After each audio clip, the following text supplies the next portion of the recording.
बिस्मिल्लाहिर्रहमानिर्रहीम। क़ाल रब्बि इश्रह ली सदरी वयस्सिर ली अमरी वहलुल उक़दतम मिन लिसानी यफ़क़हू क़ौली। सदक़ल्लाहुल अज़ीम। My dear students, I am here Dr. Muhammad Javed Aftab, instructor for the course of Curriculum Adaptation and Instructions. Today, this is the 14th lecture of the lecture series for this course. Today we will discuss about the design of curriculum for students with special needs. My dear students, we already have learned about the different definitions of the curriculum. I also mentioned one of them for your revision here.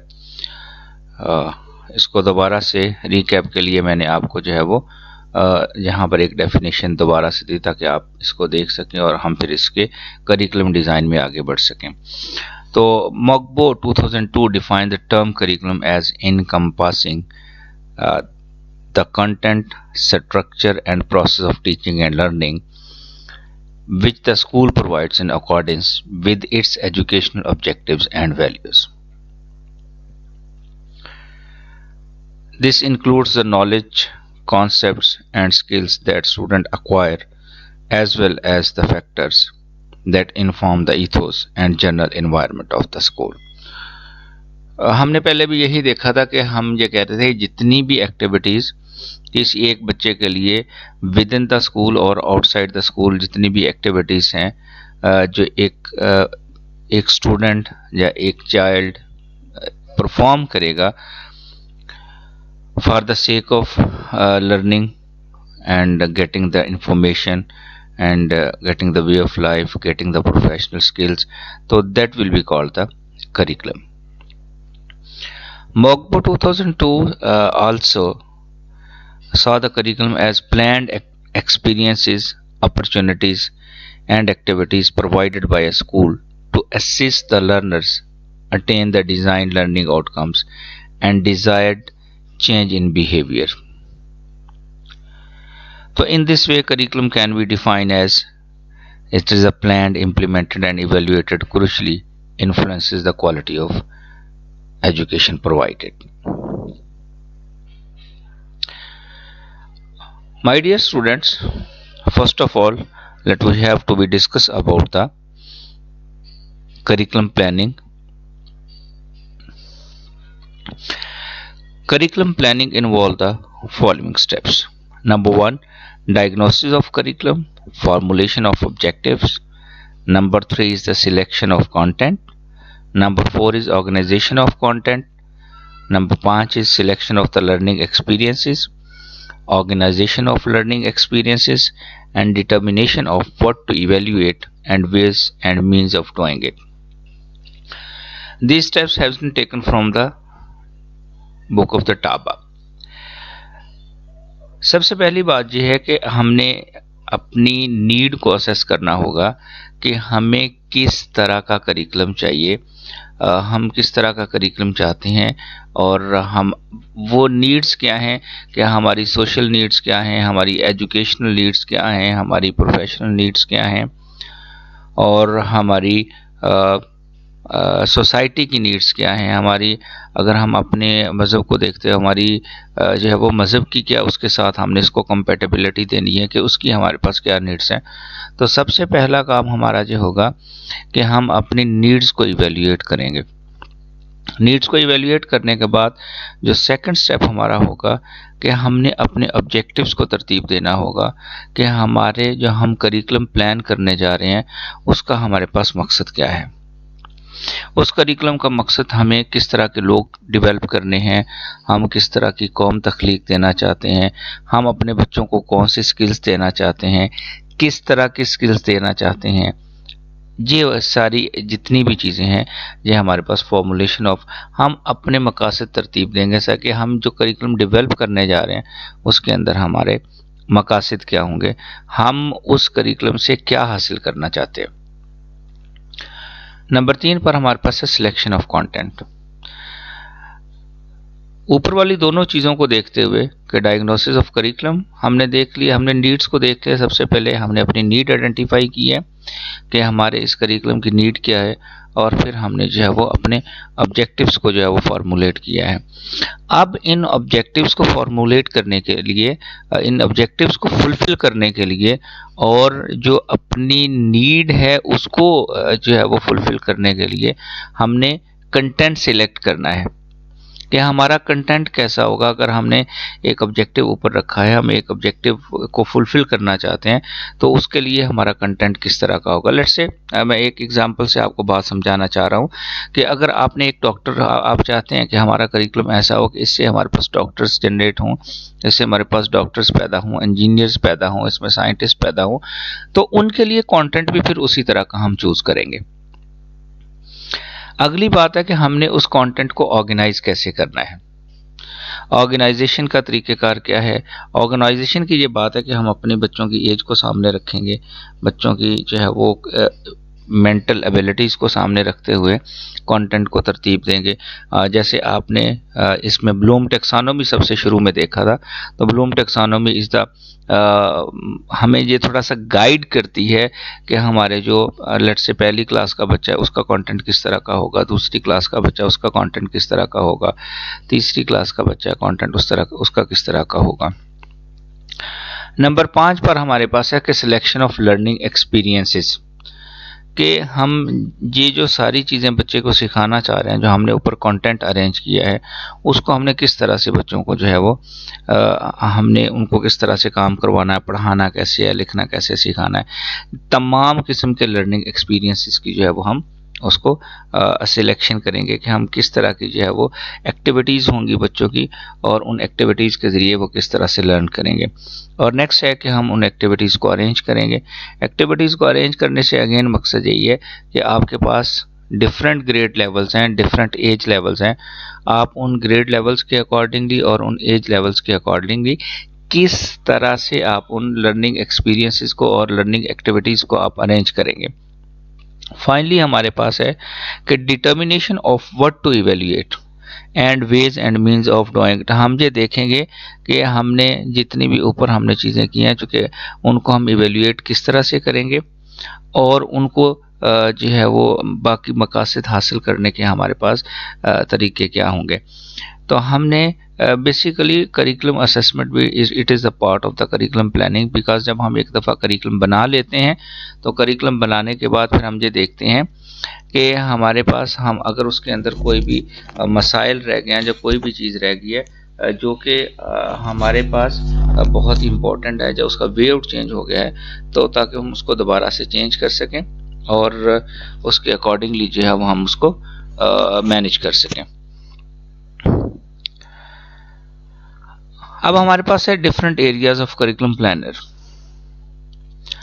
जहाँ पर मैंने 4 areas mention किए हैं, और इन 4 areas को सबसे पहली बात इसके अंदर ये है कि the content of the curriculum that is taught to the children generally at school, कि जैसे हमने पीछे बात किया कि एरियाज में हमने कंटेंट सिलेक्ट करना है कि जो हमारी नीड है, जो हमारी ऑब्जेक्टिव्स ऑफ द करिकुलम है, उसके अकॉर्डिंगली हम ये देखेंगे कि हमारे पास हम कंटेंट किस तरह का सिलेक्ट करना चाहते हैं और हमारा कंटेंट किस तरह का होगा, ताकि वो जो ऑब्जेक्टिव्स हैं वो हम फुलफिल कर सकें।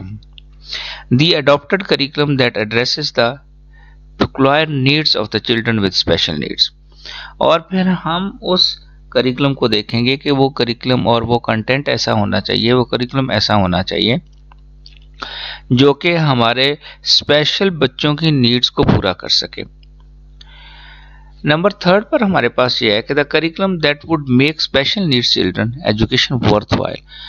हम फिर उस करिकुलम को इस तरह से बनाना चाहते हैं, इस तरह से प्लान करना चाहते हैं, इस तरह से देखना चाहते हैं कि जो भी हम अपने स्पेशल बच्चों को स्किल्स दें, जो हम उन तमाम बच्चों को एजुकेशन दें, इंफॉर्मेशन दें, वो उनके लिए वर्थवाइल हो, उनकी ज़िंदगी के लिए अच्छी हो। उनकी सबसे पहली बात तो हमारा चाहिए कि हम स्पेशल बच्चों के लिए जो फर्स्ट ऑफ ऑल हमारे पास है कि हम उनको उनकी जो बेसिक लाइफ स्किल्स है वो हम देने की कोशिश करते हैं। अब डिफरेंट डिसेबिलिटीज़ हैं, जैसे एमआर के केस के अंदर हम ये चाहते हैं कि सबसे पहले वो अपनी जो डेली लाइफ स्किल्स हैं उसके अंदर इंडिपेंडेंट हो जाएं।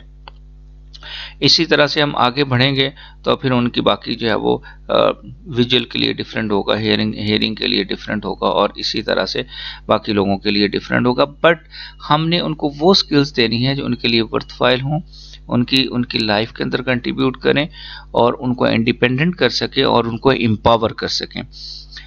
फोर्थ वन हमारे पास है the curriculum that is specially design to address the specific learning needs of the special need children. और फिर हमारे पास ये है कि हमारे पास डिफरेंट डिसेबिलिटीज़ हैं, जैसे पाकिस्तान के अंदर अप्रोक्सीमेटली 4 to 5 डिसेबिलिटीज़ के ऊपर काम हो रहा है। तो हमने उन सब की स्पेसिफिक लर्निंग एबिलिटीज़ को देखना होगा कि उनकी हमारे पास नीड्स क्या हैं। तो उस करिकुलम को उसके अंदर गुंजाइश मौजूद होनी चाहिए, उसके अंदर फ्लेक्सिबिलिटी होनी चाहिए कि वो स्पेशल बच्चों की स्पेसिफिक नीड्स को जो है वो कैटर कर सके। जैसे हमने प्रीवियसली देखा था कि हमारे पास उनकी यहाँ पर बहुत सारी इंस्ट्रक्शनल मेथडोलॉजी के अंदर, जो इंस्ट्रक्शनल स्ट्रेटजीज़ के अंदर फ़र्क पाया जाता है, वहाँ साथ ही उनकी असेसमेंट स्ट्रेटजीज़ के अंदर भी फ़र्क पाया जाएगा। तो इसलिए उन तमाम नीड्स को कैटर करने के लिए इस करिकुलम के अंदर जो है वो स्पेस मौजूद होनी चाहिए।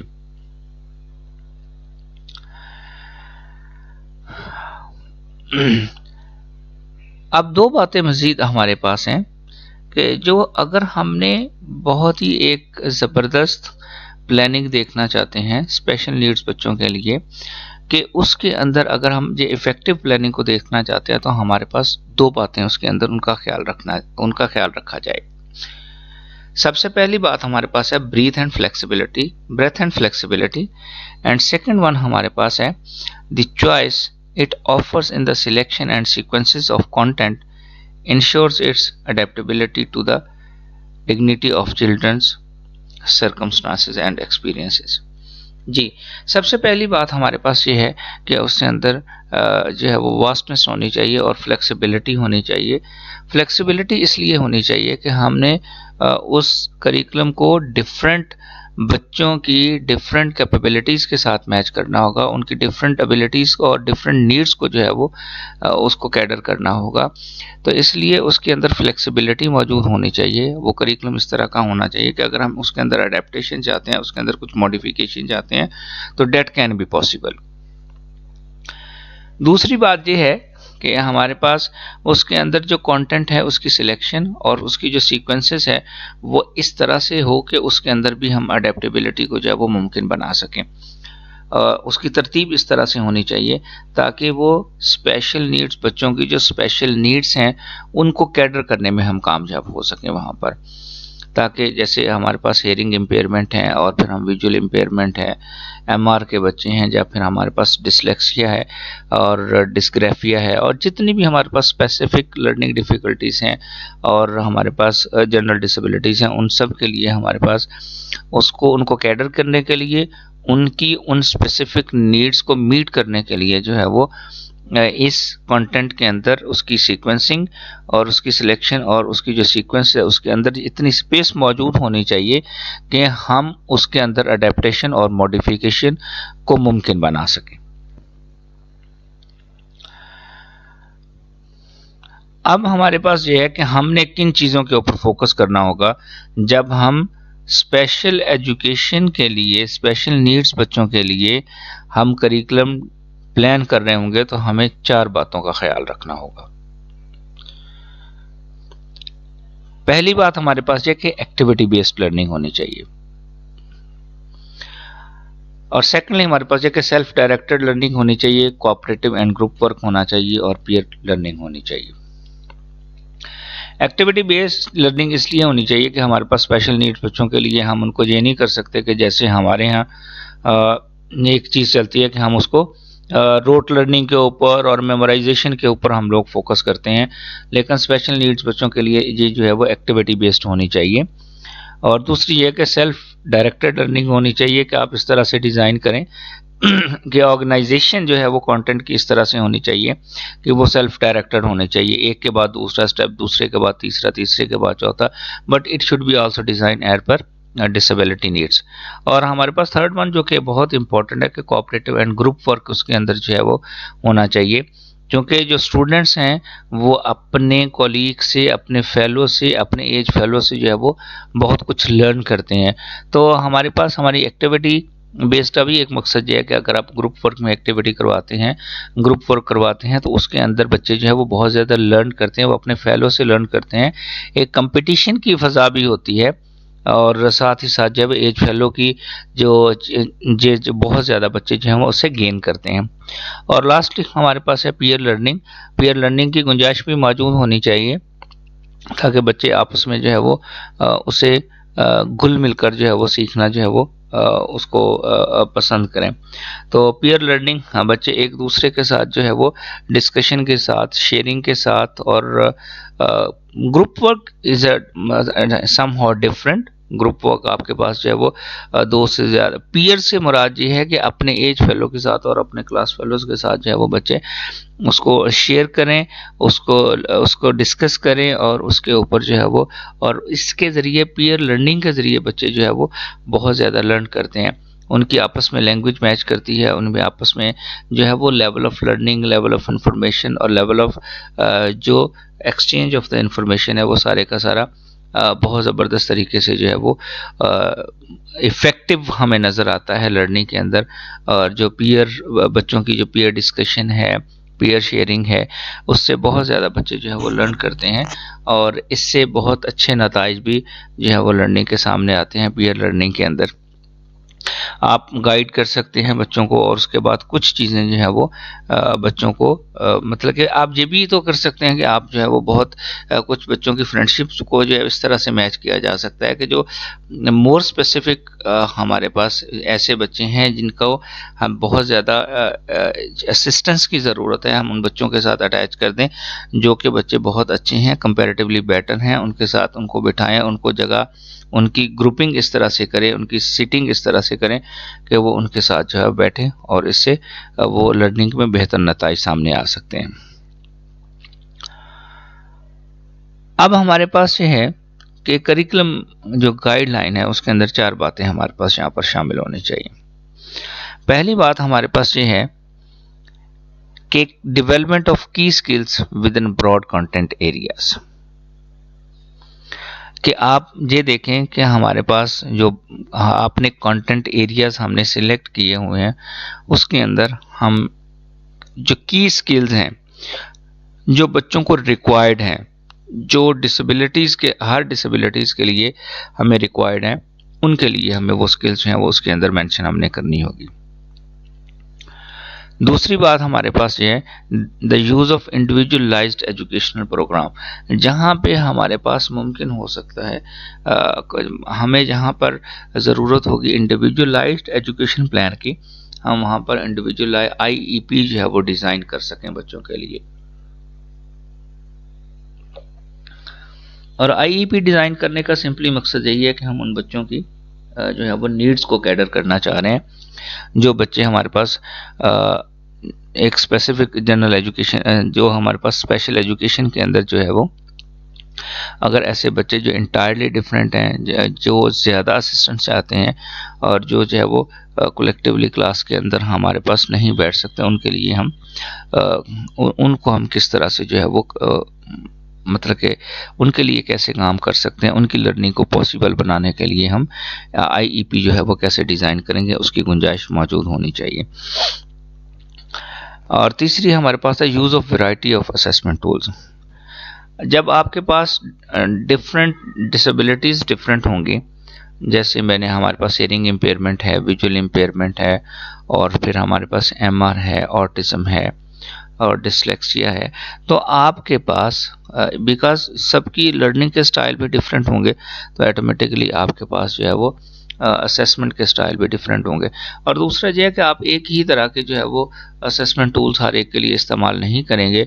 जो जिस तरह की डिसेबिलिटीज़ हैं, जिस तरह की स्पेशल नीड्स हैं, और जो बच्चों की नीड्स के अकॉर्डिंगली हम इसको देखेंगे, और हम एक एक टूल से जो है नहीं, और देखेंगे कि सब के एज़ पर जो डिसेबिलिटी जो मैच करती हैं और जिस तरह से मुमकिन है वो हम असेसमेंट टूल्स इस्तेमाल करेंगे। तो फिर दोबारा से मैं ये कहना चाहूँगा कि हर डिसेबिलिटी के लिए एक ही टूल इस्तेमाल नहीं होगा और उनके अंदर मॉडिफिकेशंस रिक्वायर होंगे। जैसे आप देख रहे हैं कि हेयरिंग इम्पेयरमेंट के लिए हमें डिफरेंट टूल्स असेसमेंट के लिए इस्तेमाल होंगे। हम कंप्यूटर इस्तेमाल कर सकते हैं, रिकॉर्डर इस्तेमाल कर सकते हैं, लेकिन सिमिलरली इस तरह से अगर आपके पास लो विजन है या फिर विजुअल इम्पेयरमेंट है, उनके लिए हमारे पास जो है वो मुमकिन हो सकता है कि हमें लार्ज प्रिंट या इस तरह की डिफरेंट चीज़ें जो भी आपके पास आपको सिंगल टूल असेसमेंट जो है वो इस्तेमाल नहीं होगा, बल्कि आप क्या होगा कि वैरायटी ऑफ टूल्स जो है वो इस्तेमाल होंगे, एक से ज़्यादा टूल, और जो डिसेबिलिटी के साथ मैच करते होंगे, कंपेटेबल होंगे, जिसमें उनको रिस्पॉन्स करना मुमकिन होगा, हम वो वाले टूल इस्तेमाल करेंगे। फोर्थ वन है the use of multi disciplinary approaches in the education for the student with special needs. आपको जो है वो मल्टी डिसिप्लिनरी अप्रोच जो है वो इस्तेमाल करना पड़ेगी डिफरेंट नीड्स को कैटर करने के लिए और बच्चों के स्पेसिफिक नीड्स को अप्रोच करने के लिए।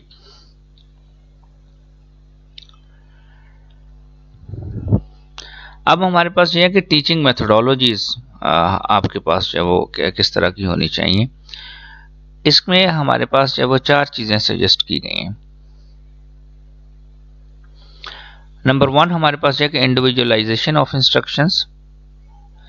Number 2 is special remedial programme when necessary. Number 3 is bringing the child in a strategic sitting position in the classroom when need be. And fourth one is emphasizing less structure and more self-selected activities. पहली बात तो यह है कि जैसे previously भी हमने बात की है कि सम हो जहाँ पर हमें ज़रूरत हो, हम जो हमारे पास प्रोसेस ऑफ इंस्ट्रक्शन है वो उसको इंडिविजुअलाइज भी कर सकते हैं, एक बच्चे के लिए भी कर सकते हैं, जब ग्रुप ऑफ स्टूडेंट हो सकता है जिसके लिए आपको उस इंडिविजुअल ग्रुप के लिए आपको स्पेशल इंस्ट्रक्शन की ज़रूरत होगी। दूसरा ये है कि आप रेमेडियल प्रोग्राम जो है वो लॉन्च कर सकें, जो बच्चे क्लास के अंदर नहीं चल सकते, क्लास के अंदर मैच नहीं कर सकते, क्लास के अंदर बाकी बच्चों के लेवल पर नहीं आ सकते, और जिन बच्चों को एक्स्ट्रा असिस्टेंट की ज़रूरत है उन बच्चों के लिए हम रेमेडियल प्रोग्राम जो है वो उसको लॉन्च कर सकें, रेमेडियल एक्टिविटीज़ और रेमेडियल टीचिंग का अहतमाम कर सकें। और तीसरी बात हमारे पास है कि bringing the child in a strategic sitting position, it very important in case of the special needs children. जैसे आपके पास लो विजन बच्चे होते हैं और देन आपके पास कुछ रेजिडुअल हेयरिंग के साथ होते हैं, तो ऐसे बच्चों को अगर हम उनकी सिटिंग पोजीशन फ्रंट पे ले आते हैं तो कुछ ना कुछ उनकी ये जो चीज़ें हैं वो बेहतर हो जाती हैं, आपकी जो साउंड का लेवल है उन तक बेहतर पहुंच रहा होता है, नेक्स्ट उनकी एम्प्लीफिकेशन बेहतर हो रही होती है। तो इसी तरह से अगर लो विजन है तो उसकी जो कि आपका वाइट बोर्ड आपकी चीज़ें आपके उसके करीब हो जाती हैं, तो उससे भी बहुत ज़्यादा उनके लिए आसानी हो जाती है। या इसी तरह से लास्ट टाइम हमने ये भी जिक्र किया था कि आप बच्चों की सिटिंग पोजीशन जो है वो किस किस तरह से रखेंगे। प्रीवियस लेक्चर्स के ऊपर अगर आप जाएंगे तो उसमें हमने ये जिक्र किया था कि किस तरह से जो बच्चे हैं उनकी सम टाइम आपको कुछ बच्चों को एट फ्रंट कॉर्नर के ऊपर आपको बिठाना पड़ता है ताकि उनकी जो डिस्ट्रैक्शन है वो कम से कम हो। तो you can look upon on all these things के उनकी सिटिंग पोजीशन है वो इस तरह से कि उनकी डिस्ट्रैक्शन जो है वो कम हो, उनका अटेंशन स्पैन बरकरार रहे, उनको डिस्टर्बेंस कम से कम हो और उनके लिए अप्रोच ईजी हो, और टीचर के लिए ये आसान हो कि उनको बार बार जो फ्रीक्वेंटली उनका टीचर का विजिट है उन बच्चों के साथ और जो फ्रीक्वेंटली इंटरेक्शन है बच्चों के साथ, ताकि अगर वो मिस्टेक्स को कर रहे हो तो इमीडिएटली उनको देखा जाए ताकि वो उस मिस्टेक को जो है वो बार बार रिपीट ना करें। तो उससे बचने के लिए उनकी सिटिंग पोजीशन बहुत इम्पोर्टेंट है।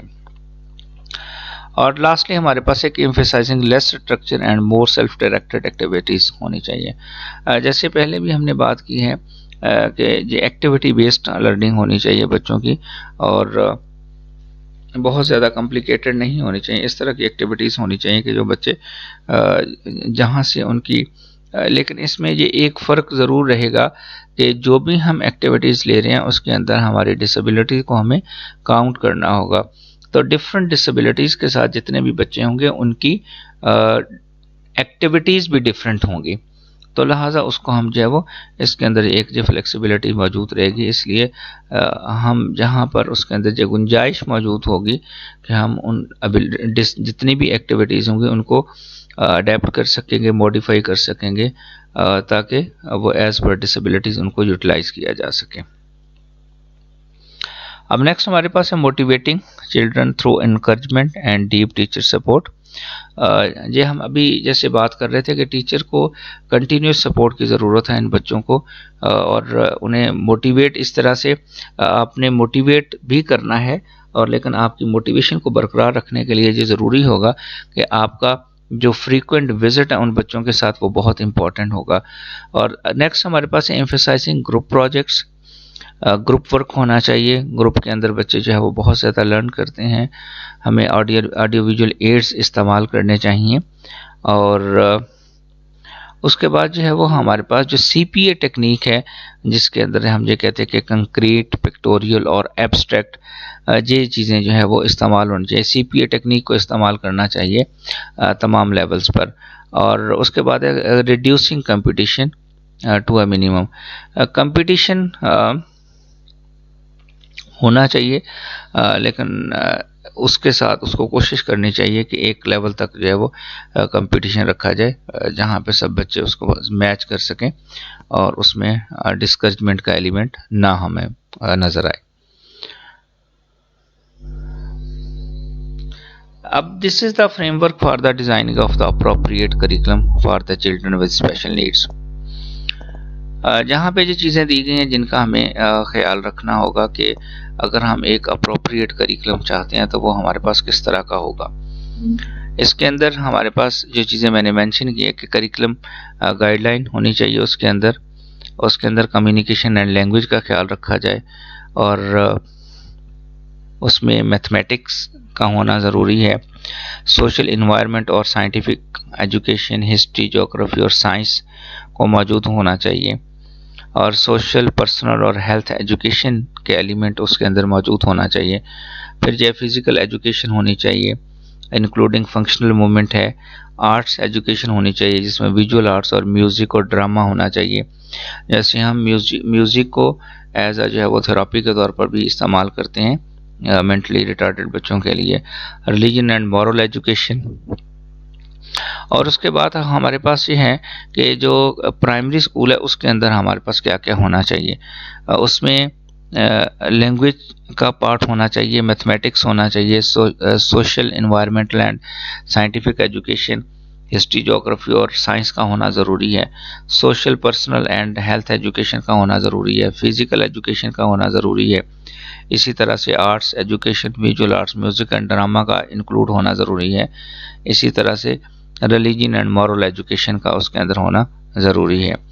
अगर पोस्ट प्राइमरी की बात करें जैसे मिडिल और हमारे पास सेकेंडरी और फिर देन हायर सेकेंडरी है, तो उसके अंदर language and literature, then mathematics and science and technology, इसके अंदर social, political and environmental education का होना ज़रूरी है। और फिर गाइडेंस, काउंसलिंग और पास्टोरल केयर है, और फिज़िकल एजुकेशन है, और उसमें आर्ट्स एजुकेशन है, और रिलीजन एंड मॉरल एजुकेशन है। ये चीज़ें सारी की सारी जो है वो आपके करिकुलम के अंदर शामिल होनी चाहिए। अब फाइनली हमारे पास है कि करिकुलम असेसमेंट है। सबसे पहला हमारे पास यहाँ पर ये है कि आपकी असेसमेंट के अंदर जो है वो जो फर्स्ट हमारे पास पोर्शन है वो है कम्युनिकेशन एंड लैंग्वेज का। तो इसके अंदर 3 बातों का हमें ख्याल रखना होगा कि सेंसरी एंड परसेप्चुअल जो है वो हमें इसको देखना होगा, emotional, cognitive development and interaction with immediate environment को हमें जो है वो देखना होगा। दूसरी बात है कि मैथमेटिक्स के अंदर जो हमारे पास इसमें क्या चीज़ें आनी चाहिए, इसमें एक्सप्लोरेशन होनी चाहिए, प्रॉब्लम सॉल्विंग और कंप्रीहेंड द बेसिक कॉन्सेप्ट, जिसमें 4 बेसिक ऑपरेटर्स हैं और स्टेटमेंट और जो है वो वर्ड प्रॉब्लम्स हैं। अब सोशल स्टडी के अंदर हमारे पास जो कंटेंट है that should be social, environmental और साइंटिफिक एजुकेशन, हिस्ट्री, ज्योग्राफी और साइंस एजुकेशन का होना चाहिए। और उसके बाद ये है कि understanding of environment and concept of time, cause and effect relationship जो है वो इन चीज़ों का होना ज़रूरी है। अब सोशल, पर्सनल और जो हेल्थ एजुकेशन है इसके अंदर हमारे पास किन चीज़ों का दो दो इसके अंदर डिफरेंट दो कैटेगरीज के अंदर इसको हमने रखा है। इसको आप देखेंगे फर्स्ट ऑफ ऑल जो must be seen as a part of fostering personal development and second one is the explore wide range of the stimulating equipment. तो नेक्स्ट हमारे पास है आर्ट्स एजुकेशन है। इसमें विजुअल आर्ट्स है, म्यूजिक है, drama है और creative experiences and activities and enjoyment of music. ये चीज़ें बहरहाल आर्ट्स एजुकेशन के अंदर, कहने का मतलब यह है कि ये सारी चीज़ें जो है वो आर्ट्स एजुकेशन के अंदर शामिल होनी चाहिए। और नंबर 6 पर हमारे पास है कि रिलीजियस एंड मॉरल एजुकेशन होनी चाहिए। अच्छा, यहाँ पर हमारे पास ये है कि आपके पास डिफरेंट हमारे यहाँ एज जो है वो कुछ चीज़ें हमने अभी हमारे पास करिकुलम के अंदर जो है वो चेंजेस आ रही हैं। तो ये देखना ये होगा कि हमारे पास कुछ जैसे हमारे पास मदारिस हैं और चीज़ें हैं, कुछ चीज़ें उनके भी यहाँ पे छोड़ी जा रही हैं। बहरहाल हमारे करिकुलम के अंदर इस्लामिक स्टडी और बाकी चीज़ें एज उसके अंदर मौजूद हैं। तो हमारे पास रिलीजियस और मॉरल एजुकेशन का होना उसके अंदर बहुत ज़रूरी है। और उसके अंदर फाइनली ये है कि लर्नर्स के लिए जो स्पेसिफिक जो ज़रूरी स्किल्स हैं उसके अंदर डेवलपमेंट ऑफ इनेबलिंग स्किल्स है। और जो इनेबलिंग स्किल्स क्या हैं, इसमें अटेंडिंग है, लिसनिंग है, इंटरेक्टिंग है और रिस्पॉन्डिंग है, कि ये वो बुनियादी स्किल्स हैं जो हर उस बच्चे के अंदर होनी चाहिए जिसके लिए हर एक स्पेशल बच्चे के अंदर जो है वो ये एबिलिटीज़ होनी चाहिए। हमारे करिकुलम की जो बेसिक रिक्वायरमेंट है, जैसे हमने बार बार लैंग्वेज और कम्युनिकेशन की बात की है, तो ये हमारे पास 4 स्किल्स जो हैं वो attending, listening, interacting and responding का होना बहुत ज़रूरी है। दूसरा ये है कि लाइफ स्किल्स हमारे पास बच्चे को हम कौन कौन सी दे रहे हैं। उसमें हमारे पास कम्युनिकेशन स्किल्स हैं, पर्सनल एंड सोशल स्किल्स हैं, एस्थेटिक एंड क्रिएटिव स्किल्स हैं, फिजिकल स्किल्स हैं और मैथमेटिक्स स्किल्स हैं। अब हमारे पास वो कौन से टूल है जो कि प्राइमरी लेवल पर इस्तेमाल किए जाएंगे। उसमें टीचर ऑब्जर्वेशन है, टीचर की तरफ से टीचर डिज़ाइन टास्क हैं। जो भी टीचर जो है वो अगर असेसमेंट के लिए कोई टास्क डिज़ाइन करके देना चाहता है वो आपके पास होंगे। डिफरेंट ग्रुप प्रोजेक्ट्स जैसे हमने पीछे बात की है और टेक होम असाइनमेंट है। अब ये हमारे पास है कि जो एक स्कूल एडमिनिस्ट्रेटर है उसका करिकुलम डिज़ाइनिंग के अंदर हमारे पास क्या रोल हो सकता है। 3 बातें हमारे पास हो सकती हैं। Number 1 is the encouraging teacher leadership, और दूसरी बात है कि टीम लर्निंग है, और third one is the flexibility and Kollegal self governance है।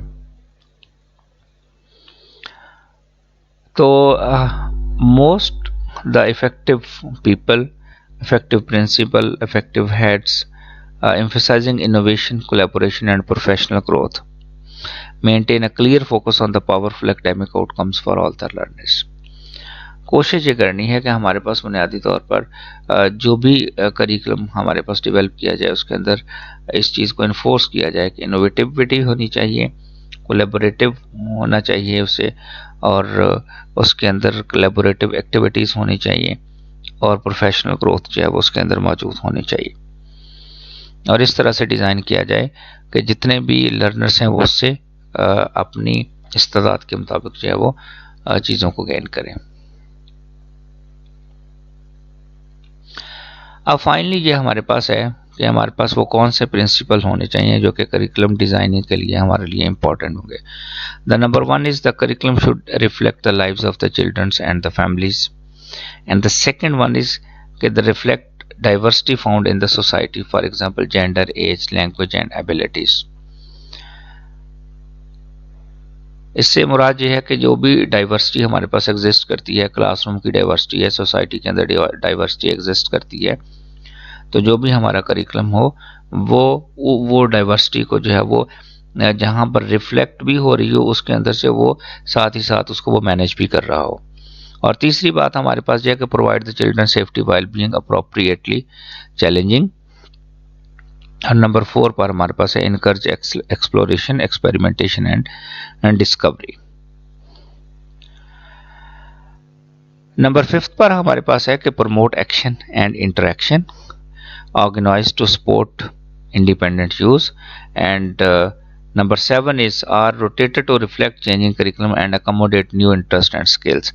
फ्लेक्सिबिलिटी होनी चाहिए जो कि नई आने वाली जो भी तब्दीलियां हैं इन्वायरमेंट के अंदर, सोसाइटी के अंदर और वैल्यूज़ के अंदर, उसको जो है वो कैटर कर सके। And rich in variety of activities होनी चाहिए, वैरायटी ऑफ टीचिंग मेथड्स होने चाहिए, वैरायटी ऑफ लर्निंग एक्सपीरियंसेस होने चाहिए उसके अंदर।